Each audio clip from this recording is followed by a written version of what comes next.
불교 최초의 경전 수타 니파타 제38회 제3장 큰장 홀로 가는 수행자 나라카.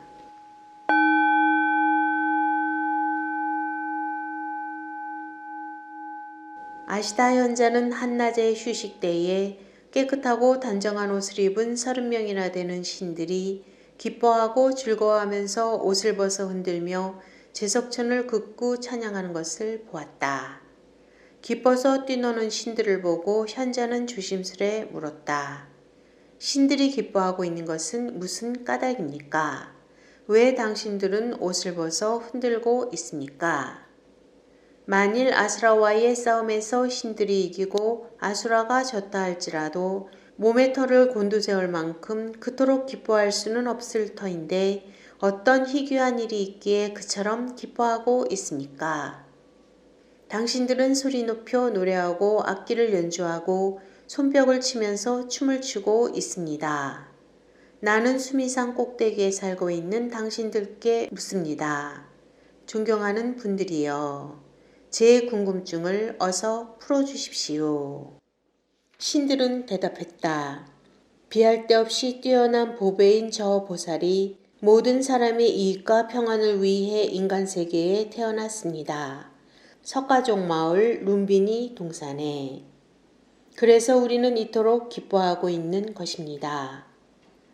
무릇 살아있는 자 가운데서 가장 으뜸가는 사람, 가장 높은 사람, 황소 같은 사람이 머지않아 성인들이 모이는 숲에서 진리의 바퀴를 굴릴 것입니다.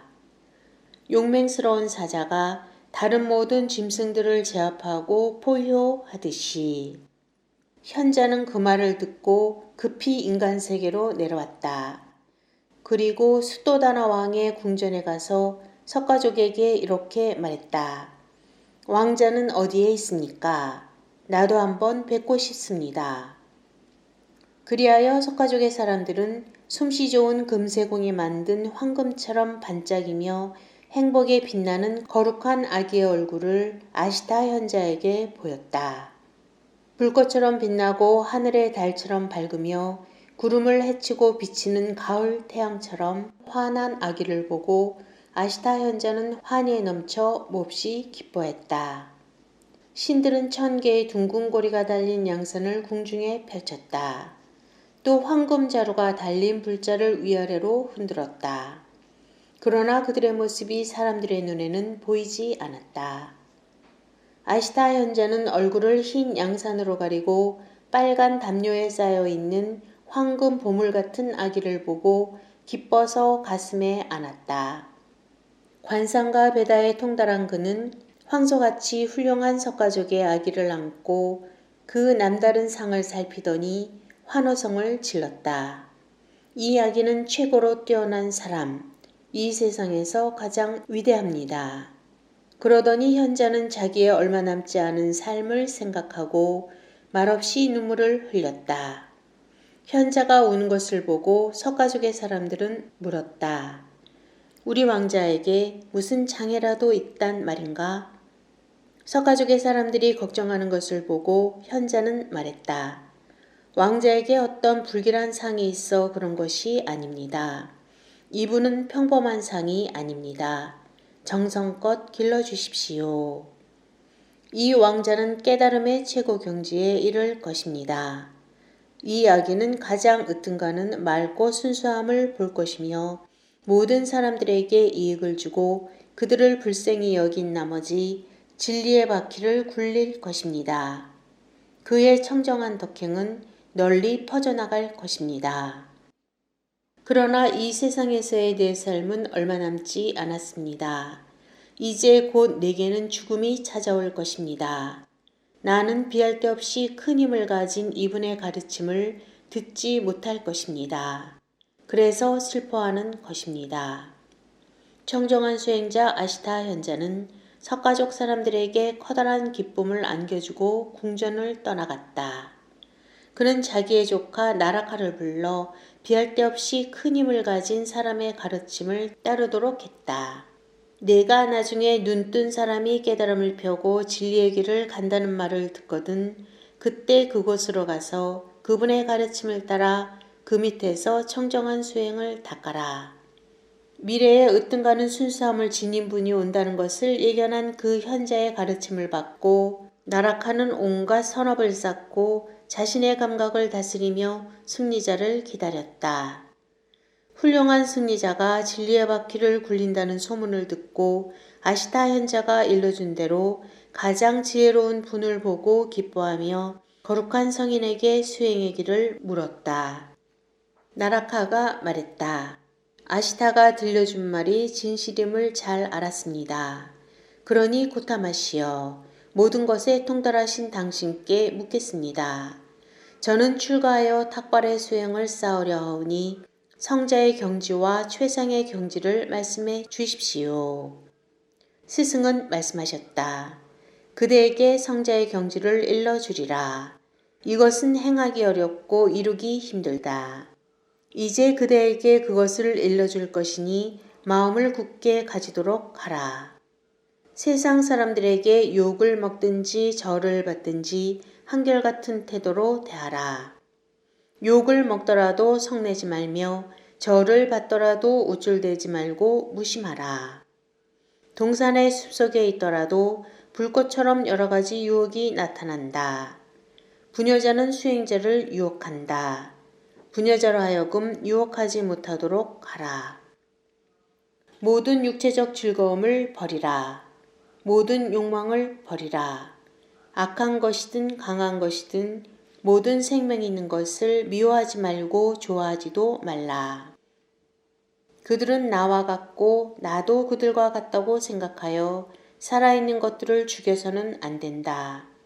또한 남들에게 죽이게 해서도 안 된다. 보통 사람은 욕망과 탐욕에 집착하지만 눈 있는 사람은 그것을 버리고 진리의 길을 가라. 그리하여 이 세상의 지옥을 벗어나라. 배를 비우고 음식을 절제하여 욕심을 없애고 탐내지 말라. 욕망을 버리면 욕심이 없어 평안하다. 수행자는 탁발을 끝내고 숲에 돌아와 나무 아래 앉아야 한다. 그리고 정신을 안정시키고 나무 아래에서 명상함으로써 스스로 즐거움을 찾아야 한다. 날이 밝으면 마을로 내려가야 한다. 누구에게 식사 초대를 받거나 마을 사람들이 음식을 가져올지라도 결코 반겨서는 안 된다.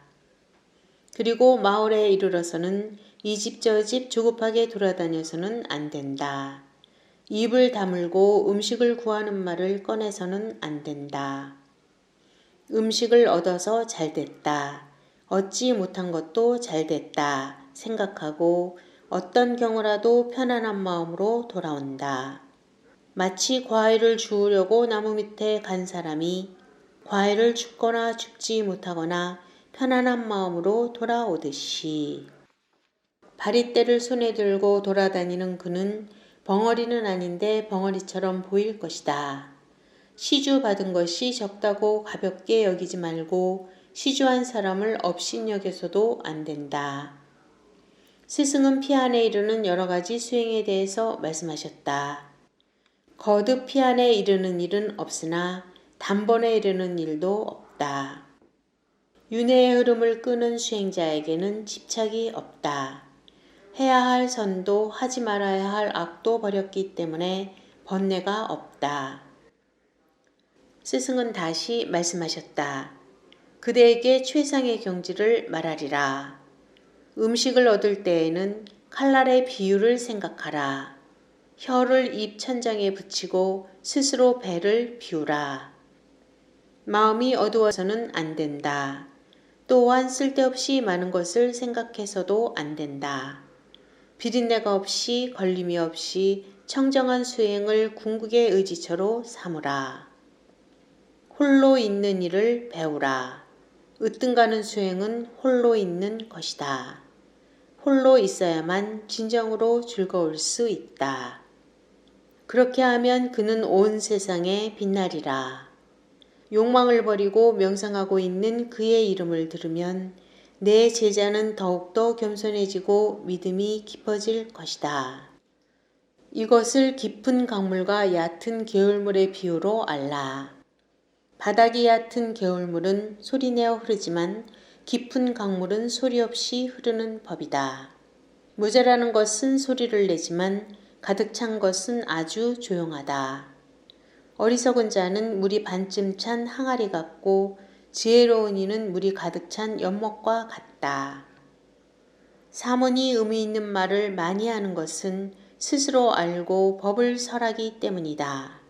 스스로 알고서 많은 것을 말하기 때문이다. 그러나 스스로 알면서도 자제하여 많은 말을 하지 않는다면 그것은 성인의 행동으로 볼 수 있다. 그는 성인으로서 성인의 행동을 보인 것이다.